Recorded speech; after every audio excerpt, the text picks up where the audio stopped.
보겠습니다.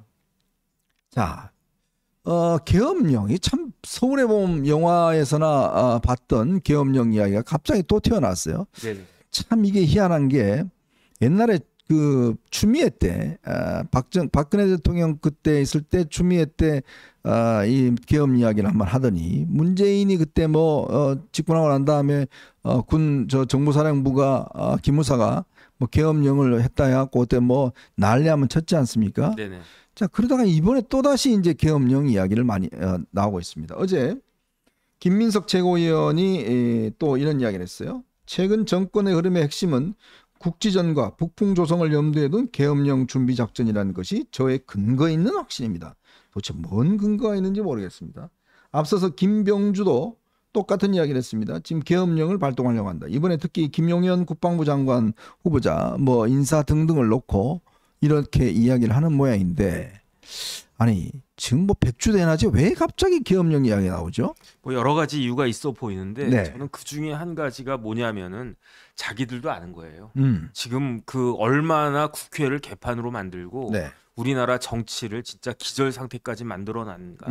국민들이요 부글부글해요. 네. 그러면서 옛날에 지금 헌법 전에 50 헌법 있었단 말이에요. 네. 그땐 뭐가 있었느냐, 대통령에게 국회 해산권이 있었어요. 아, 그렇죠. 50 때는 대통령이 국회를 해산시킬 수도 있었죠, 그죠? 네네. 그래서 네, 옛날 분들 납니다. 중에 왜 대통령이 지금 국회도 해산하지 않느냐 이런 이야기 하시는 분들 많아요. 은근히 있어요. 네. 그 다음에 꼭 그게 아니더라도 진짜 이놈의 국회 해산했으면 좋겠다라고 진짜 딱 해산했으면 좋겠어요, 진짜. 그런 사람들이 네. 얼마나 많습니까? 그러니까 이제 그게 지레 겁이 나는 거예요. 왜냐하면 이제 국회 해산이 계엄이라고 생각을 하는 거예요. 그래가지고 제가 봤을 때 김민석이 제가 대학교 1학년 때 서울대 총학생 회장이었거든요. 맞습니다. 그때가 50 때였어요. 네. 그러니까 그때 생각만 하고 있는 것 같아요. 전혀 변화가 없었네요. 우리가 그냥 별 희한한 짓들 다 하고 있는데 이거 더 이상 못 참고 아예 그냥 계엄을 때리고 국회를 갖다가 해산하려고 하는 건가 보다. 네. 이런 생각을 하고 있는 것이 아닌가. 그러니까 도둑이 제발 저린다고 네. 계엄은 할 수도 없고 지금 헌법 하에서는요. 계엄이 현실적으로 불가능하거든요. 그렇죠. 그거는 생각하지도 않고 도둑이 자기 지발 거리다고 경찰도 아니고 그냥 아파트 경비 아저씨 딱 앉아 있는데 저 사람이 나 경찰이다. 나 잡아갈지 모른다. 벌벌벌 스스로 떨고 있는 거 아닌가? 전 그런 생각 듭니다. 이게 결국 이제 유령을 보고서 이 소선질하는 거와 똑같은 건데. 자, 여러분 제가 헌법 제77조를 한번 읽어드리겠습니다.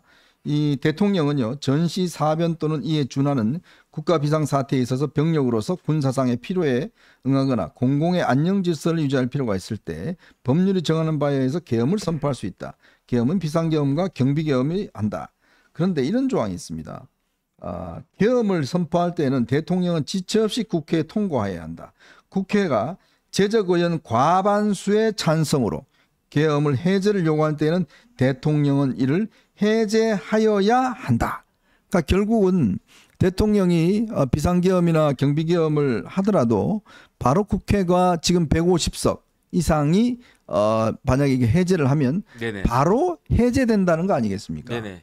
그러면 이게 뭡니까? 지금 민주당 자기들 171석 갖고 있으니까 자기들이 마음만 먹으면 그냥 대통령 하더라도 그냥 바로 해제할 수 있잖아요. 네네. 근데 무슨 계엄령이에요? 그다음에 저기 이제 띄워져 있는데 저기서 제일 중요한 건 사망이에요. 사망. 비상계엄이 선포된 때에는 네. 일정한 조치를 할 수 있는데 특별한 조치할 수 있다. 맨 끝에 나와 있지 않습니까? 네.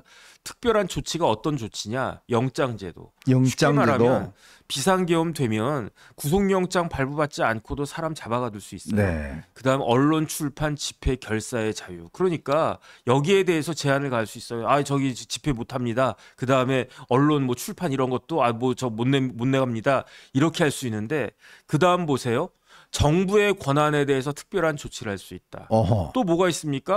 법원의 권한에 관하여 특별한 조치를 할 수 있다. 뭐가 빠졌습니까? 입법, 사법도 행정부, 헌법 분립인데 국회에 대해서는 아무 조치를 못하는군요. 어떤 조치를 할 수가 없어요.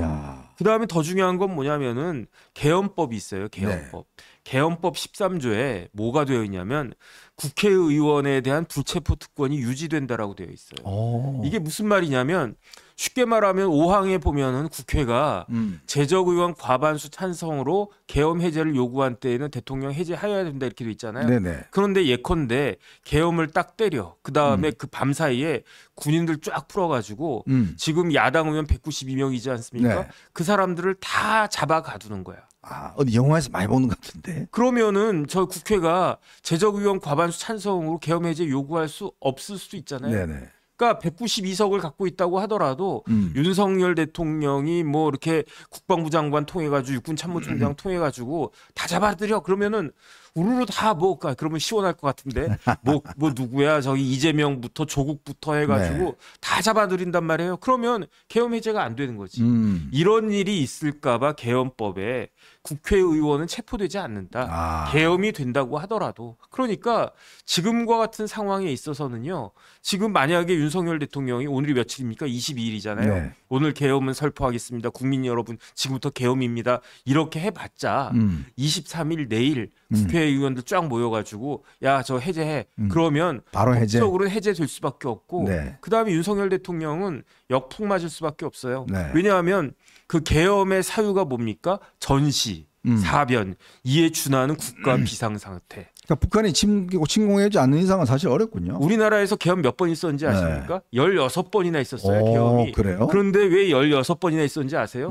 6.25 때. 아. 6.25 때 계엄 많이 떨어졌었어요. 네. 전쟁이니까. 그러니까 6.25 빼면은 뭐 박 대통령 시해되고 뭐 그랬을 때 빼고는 그 다음에 이제 여순 반란 사건 1948년에 그 다음에 이제 4.3 사태가 계속 확대되고 그럴 때 비상계엄 있었던 거지 우리나라가 그렇게 계엄이 있었던 나라가 아니에요. 네. 그러니까 이런 것들을 오히려 그러니까 제 이야기 다시 한번 정리하면 만약에 오늘 계엄을 갖다가 때렸다 대통령이 내일 해제가 되고 그 다음에 국회에서 대통령 탄핵하자고 할 겁니다. 맞아요. 이거는 계엄을 그 실행할 아무런 근거가 없고 그런 상황이 아닌데 대통령이 계엄을 때렸다. 이거야말로 헌법 위반이잖아요. 맞아요. 그러면 만약에 대통령이 이렇게 내란죄가 되겠네요. 그렇죠? 그렇죠. 거기에다가 이 정도 되면 만약에 윤석열 대통령이 오늘 계엄을 갖다 때리잖아요. 제 생각에 국민의힘 의원들도 이 정도면은 뭐야 탄핵 사유다. 네. 이럴 것 같아요. 그러니까 이게 말도 되지 않는 것들을 왜 이렇게 하나 이거 가지고 사람들 뭐 불안하게 하고 긴장하게 하고 그래서 그러나라고 저는 처음에 생각을 했는데 다시 한번 곰곰이 생각을 해보니까 이거는 도둑이 지발저린 거다. 네. 국회가 해산당할 수밖에 없을 만큼 지금 깽판을 갖다가 치고 있고 진짜 국회 담벼락에다가 똥치라고 앉아 있으니까 그러니까 지들도 스스로 이렇게 쫄리는 거 아닌가 저는 그런 생각 듭니다. 네, 우리 정 변호사님 입에서 똥까지 이야기 나왔습니다. 굉장히 심각한 이야기입니다. 자, 이게요. 여러분 보시겠지만 87년 헌법이 개정이 되면서 네네. 대통령의 권한을 굉장히 축소를 했습니다. 우리가 그동안 사실 뭐 군사 독재 뭐 이런 것들이 이제 의식해서 대통령의 국회 해상권 이런 거 다 없애버리고 실제로 국회가 어떤 면에서 보면 뭐 모든 걸 할 수 있게끔 국회의원들은요 면책 특권도 있고요 불체포 특권도 있고 권한이 다 있습니다. 그리고 국회의원은 또 탄핵이 되지 않습니다. 그러니까 이렇게 되다 보니 국회의 권한은 커지고 대신 대통령의 권한은 거의 없어졌어요. 지금 사실은 계엄 자체도 거의 뭐 할 수 없게 됐습니다.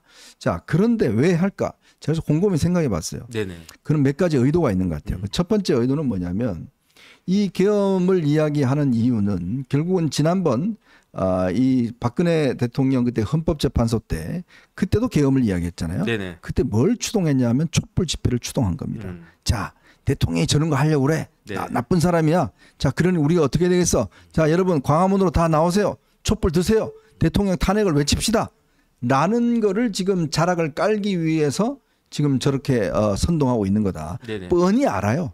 이게 국민을 정말 바보로 하는데 자, 김민석이 모르겠습니까? 김병주가 그걸 모르겠습니까? 이재명이 모르겠습니까? 뻔히 압니다. 네네. 뻔히 알면서 국민들에게 저 거짓말을 하고 있는 거예요. 그 이유는 결국은 지금 이 10월 달에 어떤 식이든지 판결이 내려지면 본인이 비정상적인 상황이 아니고는 대통령이 될 수 없다라고 판단하는 거예요. 네네. 그러려면 뭘 해야 되냐? 대통령 탄핵을 해야 되는데 탄핵하기 위해서는 결국은 윤석열 대통령이 지금 계엄을 하려고 그래. 자, 촛불 여러분 다 나오세요. 라는 거를 지금 하려고 하는 게 아닌가라는 저는 강한 의심을 갖고 있습니다. 네네. 그런데 이건 역풍 맞을 수밖에 없어요. 네. 왜냐하면 처음에 계엄령 떨어지면 어떡하나? 진짜 계엄할 수 있는 거 아닌가? 이런 생각을 하다가 헌법 77조 그 길지도 않아요. 네. 외우기도 쉽잖아요. 77이니까 77조 한번 다 읽어보세요. 네이버 쳐가지고 뭐 구글을 쳐가지고 다 보면은 77조 1항부터 5항까지밖에 없는데 다른 거 보지 마시고 5항만 보면 돼요. 5항. 국회가 지금 192석을 가지고 있는데 야당이 제적 과반수 찬성만 하면 계엄은 있을 수가 없다는 이야기거든요. 네. 그런데 이런 식으로 그 사람들을 갖다가 호도한다? 더군다나 이걸 주장한 사람 누굽니까? 이재명 대표 뭐 하던 사람입니까? 변호사예요. 네. 그다음에 김병주 최고위원 뭐 하던 사람입니까? 군인인데 별이 몇 개였습니까? 별이 4개입니다. 4개. 별이 4개가 아니고요. 제가 세보니까 16개예요. 아, 다 했던 거? 왜냐하면 아니요. 별이 제가 이제 저도 이제 별 4개도 보고 그랬는데 네. 별 4개가 어떻게 되어 있냐면요. 왼쪽에 4개가 있어요. 아, 4개 있고. 오른쪽에도 4개가 있어요. 맞박이도 4개를 네. 갖다가 찍어요. 모자에 4개가 있어요. 합치면 16개. 네. 별이 5개가 아니고 별이 16개예요. 별이 5개. 별을 갖다가 그렇게 많이 달아줬는데 저는 그 김병주한테 별 달아준 사람들 네. 그 무슨 장관인지 누군지 모르겠는데 그 김병주 그 박근혜 대통령 때 별 3개 달았어요. 야. 박근혜 대통령이 별 3개 달아주고 문재인 대통령이 별 4개 달아줬는데 어떻게 저럴 수 있나. 네. 별을 갖다가 그렇게 별은 내가 쓰면 어쨌든 그 사람이 지금 계엄운운하고 앉아 있는 거예요. 거기에다 김민석 어떤 사람입니까? 김민석 서울대 총학생회장 했다고 네. 그랬잖아요. 이런 사람들이 계엄운운하면서 진짜 국민들을 갖다가 그렇게 지금 호도하고 앉아 있다. 참 큰일 날 사람들이다. 저는 이런 생각이 들고요. 여기 이런 사람들에 대해서 우리 국민들이 진짜 반드시 심판이 있어야 될 것이다. 그 생각합니다. 더군다나요. 지난 문재인 정부 때 바로 그때 김의겸이 대변을 할 때 갑자기 기자회견을 합니다. 그러면서 뭘 들고 나와요? 계엄 문건이라는 것을 들고 나옵니다. 위수령을 내리려고 했다. 자, 그러면서 국군 기무사령부가 이걸 하려고 해서 당시에 문재인이 해외 출장 중에 갑자기 수사를 지시를 합니다. 수사를 지시해서 수사가 이루어져요. 당시 조현천 그 기무사령관은 또 미국으로 갑니다. 그래서 5년 만에 귀국을 했는데 결국 어떻게 됐느냐? 결국은요. 내란 임모죄에 대해서 무혐의가 됐습니다. 무혐의가 됐고 저 문건을 저렇게 해서 이게 군을 배치하고 뭐 한다라고 오만 이야기를 다 했어요. 근데 나중에 알고 봤더니 이 군은요 항상 어떤 상황에 대비해서 문건을 만들어 놓고 있습니다. 그게 뭐냐면 위수령이라든지 계엄이 발동할 경우에 투입할 수 있는 군대 어디에 투입하는지 뭐 등등 이런 것들을 다 만들어 놔요. 그게 계속 업데이트가 됩니다. 상황에 따라서. 그거를 들고 나와서 이게 바로 그 계엄 문건이다. 그 누가 했냐? 이게 이철이 당시 민주당 의원. 네네. 이철이 의원이 이거를 JTBC에 줘갖고 보도를 하게 되고 군인권센터가 또 이거를 하게 되고 네네. 당시에요. 일부 또 보수 인사들도 진짜 이런 거 하려는 것 같다라고 또 부추기까지 했어요. 네네. 얼마나 무식합니까 진짜. 네네. 저거 진짜 기억이 새록새록한데 네. 대한민국 군대 특징이 있어요. 일본군하고 비슷하게 뭘 많이 하느냐? 서류 작업을 많이 해요. 네네. 군인들이 나가서 훈련하고 프랙티스를 해야 되는데 서면 작업을 많이 하는 거예요. 그래서 저거 진짜 쓸데없는 짓을 한 거예요. 제가 네. 봤을 때. 그러니까 혹시나 하는 마음으로 뭐 계엄령이 어떻고 위수령이 어떻고 그런 문건을 갖다가 만들어 놓은 거를 그거를 마치 실질적으로 하는 것처럼 이렇게 호도를 갖다가 했는데 어쨌든 우리 국민들은 똑똑하지 않습니까? 한번 저렇게 현혹되고 저게 말도 안 된다라고 하는 것에 대한 학습 효과가 있는데 정치인들은 마치 한번 속았으니까 또 속을 수 있을 것처럼 그렇게 착각을 하는 것이 아닌가 저는 그런 생각이 들고요. 어쨌든 이런 부분들에 대해서 많은 사람들이 명확하게 이야기를 해줘야 된다. 네. 명확하게 설명을 해줘야 된다. 저는 그런 생각이 듭니다. 이재명 대표는 별이 몇 개예요? 4개인가? 별이 4개입니다. 하나만 더 있으면 별이 5개. 하나만 있으면 별이 5개. 장수돌 침대. 네, 장수돌 침대를 아마 집으로 놔드려야 되겠어요. 네네. 별 4개이신 우리 이재명 대표님에게 장수돌 침대 5개가 되면 놔드려야 되겠습니다. 네네. 네.